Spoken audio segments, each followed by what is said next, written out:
We advise if the opinions and views of the hosts and guests do not reflect those of the station.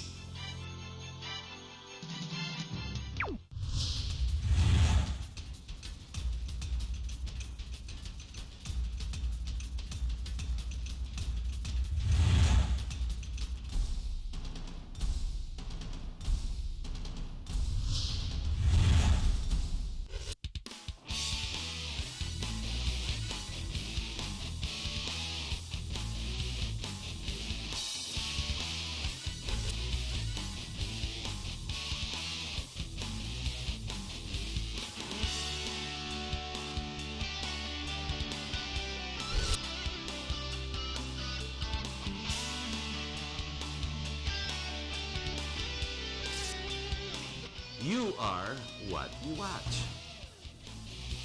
Hello, my name's Harry Tambuatco. Welcome to our program. Now, most of the times I like to talk about politics, if not other issues, with politics always all around there. In this program, we'll divert a bit, but come to think of it, there is a lot of politics in this very topic. We are going to talk about the writ of kalikasan with direct reference to what we call the BT Talong. Yes, you heard the word right, talong, eggplant. The political point of view here, I guess, would be the undertones with reference to the proponents called Department of Agriculture. Now, there are many issues that concern all of us, like I've always said in this program.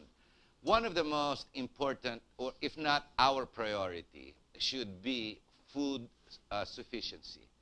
And food has a lot to do with our growing population. I'm not going to try and talk about the RH bill or the carper, etc.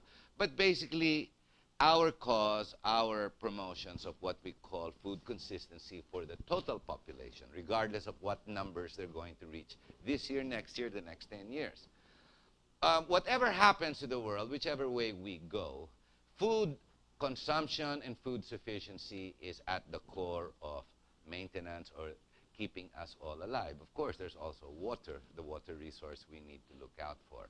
While we all understand there's a lot of changes, and let's see, we have climate change, you have biodiversity, and you've got the mood of the financial world going crazy towards how to actually understand or how to control these two movements, which are very volatile as of this point.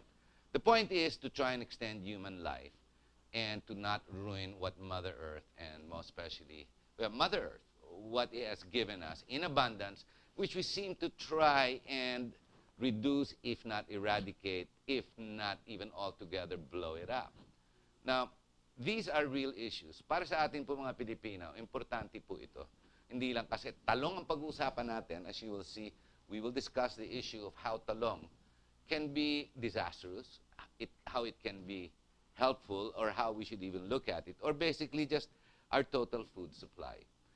The topic is the writ of kalikasan, so I guess that's to stop, if I'm not mistaken, the environment, kalikasan.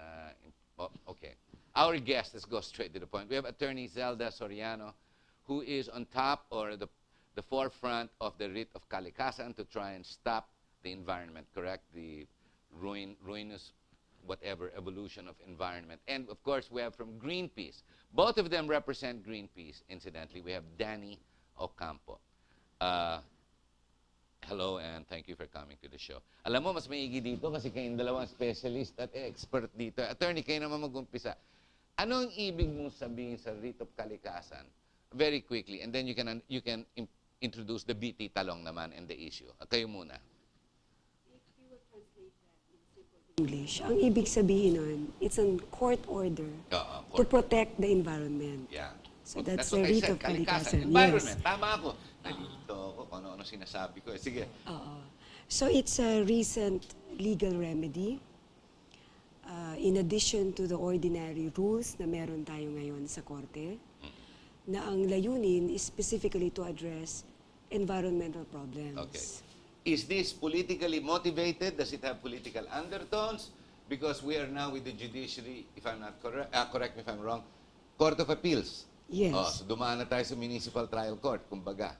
Not necessarily. Diretso sa Court of Appeals to. We filed directly with the Supreme Court. With the Supreme Court. And the Supreme Court said, okay, Court of Appeals, you fix it, and then it goes back to them based on their findings. So investigative at this point. That's correct. So you are finding yourself with Greenpeace against the Department of Agriculture in this case. Okay, so we have the DA, which is the government, incidentally part of the executive committee, right? Who's in charge of agriculture and new products and whatnot. So at least we know that much. Okay, let's go to BT Talong and then merge it together. Danny. Yeah, BT Talong is actually a product of genetic engineering, or tinatawag natin silang genetically modified organism. Hindi cloning-cloning yan, ano? Parang mala-cloning-cloning din yan. Related siya dun sa pakikialam ng genes. Papasukan mo ng isang foreign gene o katangian or characteristic yung isang organism para magkaroon siya ng characteristic na gusto mo. Sa case ng BT talong, normal na talong yan. Bakit BT? Ano ibig sabihin ng BT? Yung BT ay shortcut para sa Bacillus thuringiensis, isang mikrobyo.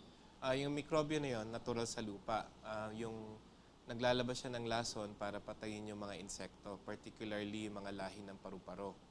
Ngayon, karamihan ng peste kasi sa crops natin, di ba yung uod, yung larva ng paru-paro. Ang ginagawa dati sa natural na pamamaraan na farming, kinukuha nila yung lason na yun mula sa lupa tapos ini-spray sa mga halaman. Ngayon, sa pamamagitan ng teknolohiya, yung genetic engineering, yung katangian na yun ng mikrobyo o yung gene, ipinasok dun sa may talong. Para yung talong mismo, ilabas yung lason at hindi siya atakihin ng mga insekto. Or at least pag inatake siya ng insekto, mamamatay yung mga uod pag kinain siya. Okay, number one, before we go further. Bakit talong? Bakit nag-umpisa sa talong? Ba't hindi mga iba? Hindi talong actually yung una. Actually, yung unang napayagan na GMO sa Pilipinas para sa kalaman ng mga tao ay yung BT corn o mais naman. Mais, BT corn. Mais na pwede mong isprayan ng herbicide o lason. So nilagay yung herbicide, inimplanta sa loob ng... Yung gene para yung maging gene, tolerant siya dun sa herbicide. Where is that now? Pinayagan siyang itanim ng DA or through the Bureau of Plant Industry way back in 2002. Ang claim nila is umaabot na ng mahigit kumulang 500,000 hectares ang tinatanim daw sa Pilipinas. Pero kung titingnan mo naman dun sa website nila, actually, bumababa yung pagtatanim niyan kada taon. Yung bilang ng ektaryang tinataniman. So, you're of the position, mali rin yung GMO, tsaka yung gene na inimplanta. Sa ngayon sa mais. Sa lahat. Kasi sa ngayon, yung teknolohiya kasi sa pag-create ng bagong organismo through genetic engineering ay bagong teknolohiya. Yes. It's a very new technology. Walang long-term na pag-aaral pa. Kasi kung sasabihin natin 20 years sa US, 10 years sa Amerika, hindi yan sapat na panahon para ma-ascertain mo kung talagang ligtas nga ba yan sa kalikasan or sa environment. Pero in fact, sa mga pag-aaral na ginawa na independyente, may mga napansin na silang mga impact sa kalikasan, may mga napansin din silang masamang epekto sa mga hayop. Attorney, sinong kalaban natin dito? Ang respondents ng kaso ay yung regulatory body, no? Yung Institute of, the Bureau of Plant Industry, na nasa ilalim ng Department of Agriculture. Tapos yung project proponents mismo, ito yung UP Los Baños Foundation Incorporated, UP Mindanao Foundation Incorporated, at saka yung isang private research organization, international, the ISAA. International Service for the Acquisition of Agricultural Biotechnology Products. Okay. Bakit yung pundasyon? Why not the academe, the school? Because, I mean, to my knowledge, personal knowledge, Los Baños is the leading agricultural academic facility that we have for the University of the Philippines, di ba? Bakit ang pundasyon? Ang pundasyon dito, you're talking of a non-profit organization stemming out, assuming from the alumni and of the school, di ba? Or those who want to do more after the academic experience, they want to support the school and their objectives. So, non-profit to. Why would a non-profit group or a foundation, no less Los Baños, be a leading proponent to something like this, unless they're all scientists and they believe that you're wrong and GMO is the way to go? What would be their interests?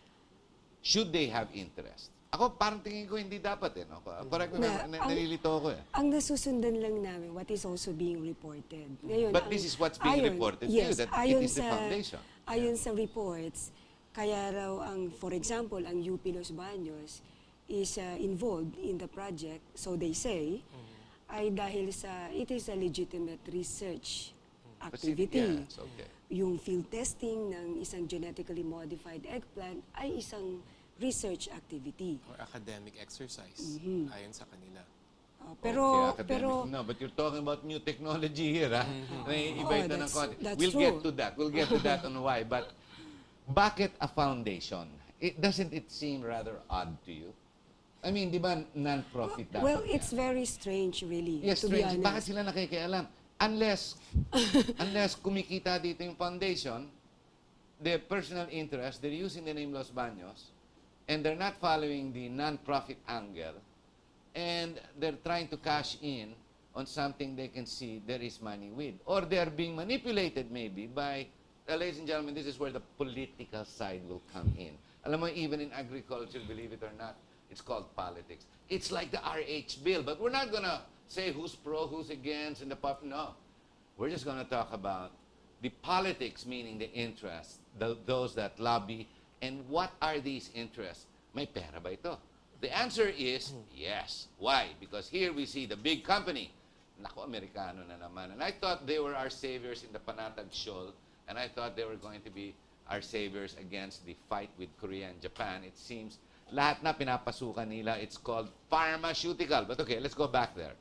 Is it possible the foundation is representing other interests other than UP Los Baños? Because is UP Los Baños, in your mind, are they for or against the writ of kalikasan with BT Talong? Your answer before the show was, you're confused. You're not sure. That's true. That being the case, dapat wag nakikialam yung mga pundasyon dito, di ba? Because they are only an extension, normally, of, correct me if I'm wrong, di ba? Mga alumni mga yan or whatever. But if they're using their corporate body to promote the interests of outside forces, then I think there's something very wrong here. But nevertheless, we're now in the Court of Appeals.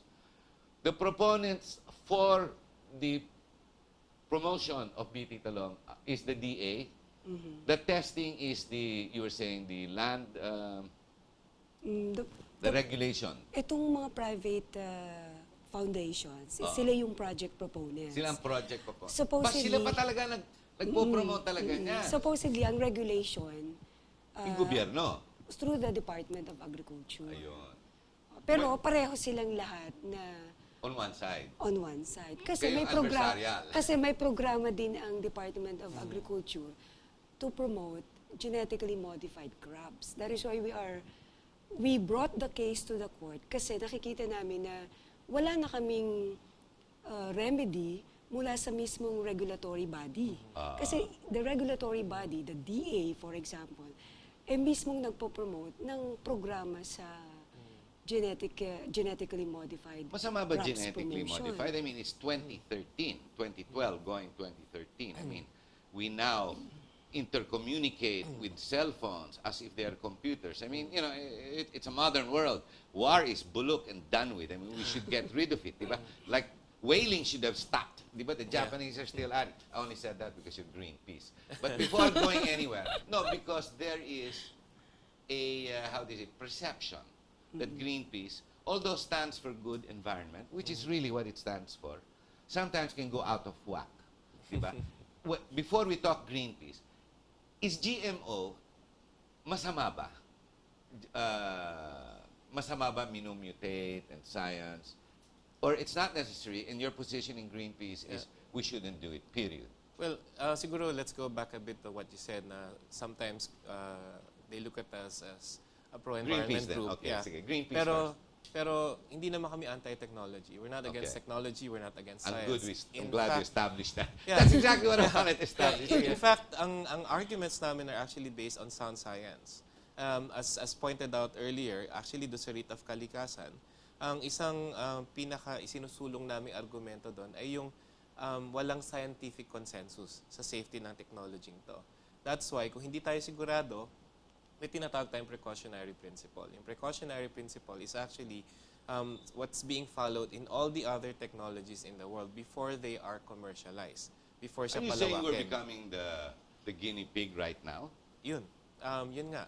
Ang problema kasi sa GMOs... Kasi hindi nila magawa sa Amerika, hindi nila magawa sa India, hindi nila magawa sa ibang bansa. Ang mga Pilipino, stupid yan. Mga gobyerno dyan, madaling bilhin. So, dyan natin itanim. Kung mamatay sila, alam mo, we shouldn't go through this. Oh. Pero kung lumusot, kikita lahat sila. Parang ganon. Tinatanggalan nila tayo In the meantime, ng- they pay the foundation para kumita. Para may tumayo. Kasi you need a Filipino counterpart. Yung mga puti ito, at saka Bombay, di ba? Correct me if I'm wrong. Pero basically, tinatanggalan nila tayo ng right to choose kung anong kakainin. Ngayon doon sa issue ng technology kasi, pwede mo naman kasing gawin yung pag-aaral niyan. Since walang scientific consensus, wag mo muna siyang ilabas or i-field Yun test. lang ang point nyo. Oo, doon muna siya ilagay sa laboratory at doon mo gawin lahat ng kailangan mong gawing pagsusuri. Pero ang problema kasi sa batas natin na sinasabi nilang nagko-comply sila, doon pa lang kulang na or at least mali. Kasi ang assumption niya, itong talong na to ay substantially equivalent or pareho lang doon sa normal talong. Ang sinusuri nila,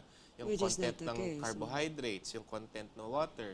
Pero kung tatanungin mo yung mga ibang scientists, katulad si Dr. Bargava, meron siyang inilista na 60 na na-overlook. 60, ha? Na-overlook na mga test na dapat isinasagawa mo sa laboratorio bago mo ipakain sa tao o even sa hayop. Kasi nga, for example, kung hindi ako genetic engineer, no? Pero sabi niya yung toxicological test, yung proteomics, etc. na basically i-establish mo kung ano yung long-term na mangyayari doon But sa talong. you have a specialist on your side in Yeah. Greenpeace. And these are your findings. Like this man you're saying. Meron kaming malaking science unit actually sa Exeter. Pero syempre, para mas malawak yung aming suporta ng mga tao na sumusuporta dun sa scientific arguments namin, nakikipag-link kami sa iba't ibang grupo. Like yung nasabi ko nga, si Dr. Bargava sa Correct. India, From India. si Professor Seralini, who's based in France. Nabanggit mo yung India kanina. Yes. Ang isang malaking problema dyan, yun nga, parang sa India nga tinanggihan to. At tinanggihan to sa Oo. India. February This is actually 2010. banned. Oo. Banned pa ito. Sa India. February 2010, nung i-commercialize na siya pagkatapos i-field test, nag-decide ang Ministry of Environment na magkaroon ng moratorium sa lahat ng GMO sa India. Moratorium sa lahat, hindi lang talong. Kasi nga, ang findings. ang grounding principle niya, walang scientific uncertainty, may mga napansin silang risks dun sa independent studies na ginawa sa laboratorio na pinakain sa hayop. Tapos ikatlo, wala naman daw silang shortage ng talong. At wala silang nakikitang dahilan kung bakit dapat ipakain sa mga Indians to. But other than talong, di ba, you have the mais. And you're saying even in your findings on the mais, nagdi-deplete yung volume niya. Yung kesa- adoption ng yung mga adoption farmers. ng farmers. Pero ang sinasabi naman ng gobyerno, dumadami yung nag-a-adapt nito. Pero nung chinek ko naman yung data nila on So adoption, you're saying pababa. nagsisinungaling ang gobyerno? Depende kasi kung paano mo interpret yung data. Alam mo, parang kang abogado eh. Abogado, puro kanya-kanyang point of view, kaya hindi tayo magkaayusan eh. Correct me if I'm wrong. No offense to you, ma'am. But I understand you're also a specialist, agricultural specialist, you're a microbiologist. So you're both an agriculturist and legal. You can say that. I didn't realize meron na pala legal agri, no?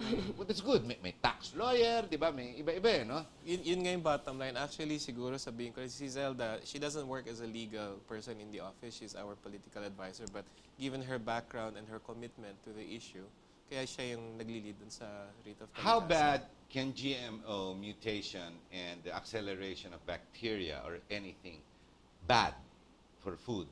How bad can it go? Can we look at the example of maize because that was done how many years back? The work of nature is limitless. I mean, you cannot really measure right now and right here ano ang kanyang So what you're saying is because pwede niya talagang damage na ilikain. so yung nangyari sa India, matuto tayo, wag nating gawing trial-based ang Pilipinas. That's our what point, yes. Tsaka, hindi naman tayo nakukulang sa talong. Ako nakikita ko, ang dami natin talong sa palengke. Tsaka hindi naman kamahalan ng talong, ano?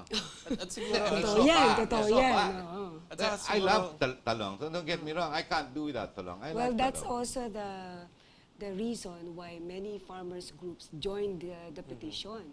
Kasi sinasabi nila na kasama namin sila dun sa petition. Yeah, I saw ang At, dami nga, ang dami Oo, nga. at sinasabi nila na una, wala kaming reklamo so far sa breed, quality, taste at volume ng available na So, bakit local niyo gagalawin? varieties. Oo.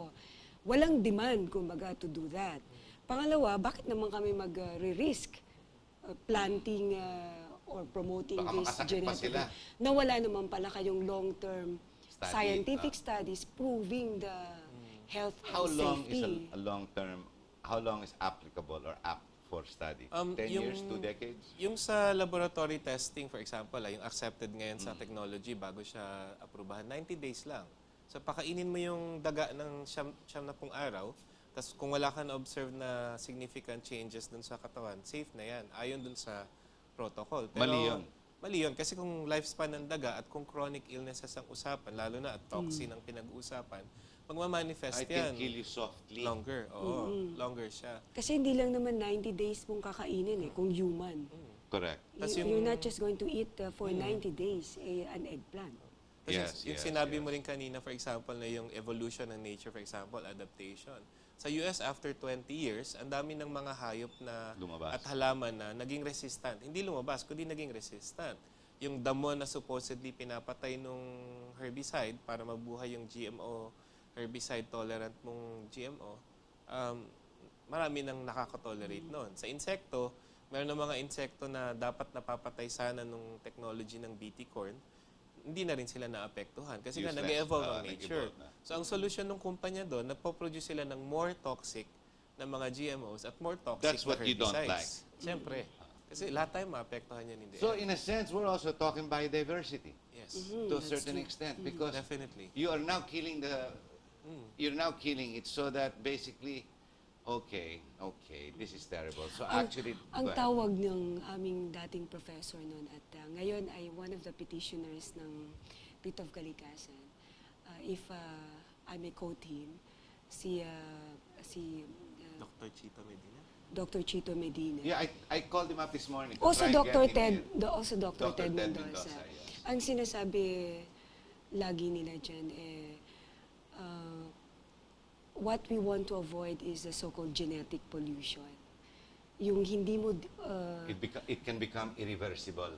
yung parang because of human created organism by genetic manipulation, ito yung magiging dominant na species which was not born by the natural process. And end up breeding a mutation that can actually kill other species. Ganun na nga. Na maaaring kung weed ang kanyang kinauwian, di mawawalan ng bisa yung ibang varieties ng talong, magiging weed eggplants lang.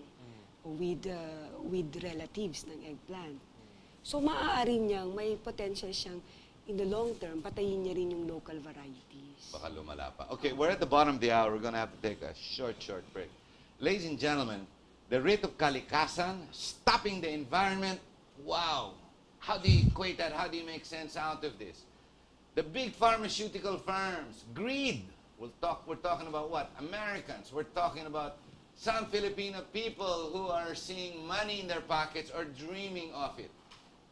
In lieu of what? Our safety, our environment. What if this crazy GMO, genetic whatever, mutates into some form that could actually begin to kill, if not infect, all our other foods? Then we are doomed. Now, of course, we've got the funnies called the Greenpeace, who always stand up against the whales. That's what we read. That's what I read in Newsweek and The Economist. But hey, they're not after money.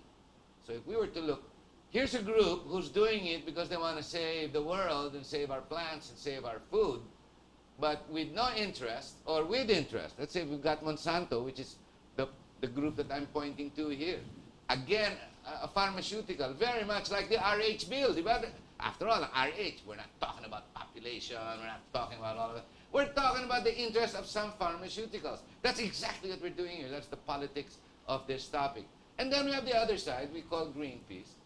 Unless you guys, non-profit naman kayo, di ba? Okay. So, they didn't arrive in their limousines, in their Mercedes-Benzes, and the other side, well, they might have the court in their pockets. We don't know. Can you imagine what's up for us? Ang kawawa po dito, tayo po lahat, kawawa po dito. Hindi lang tayo mga anak natin. Can you imagine? Maybe one day, because of if this succeeds and it messes everything up, maybe we'll grow a third arm or a second nose. Maybe a third eye, and try to see more. Can you imagine the things that can happen? What? To be the testing ground? Stay with us. Let's learn some more about this writ of kalikasan on the BT Talong. We'll be right back.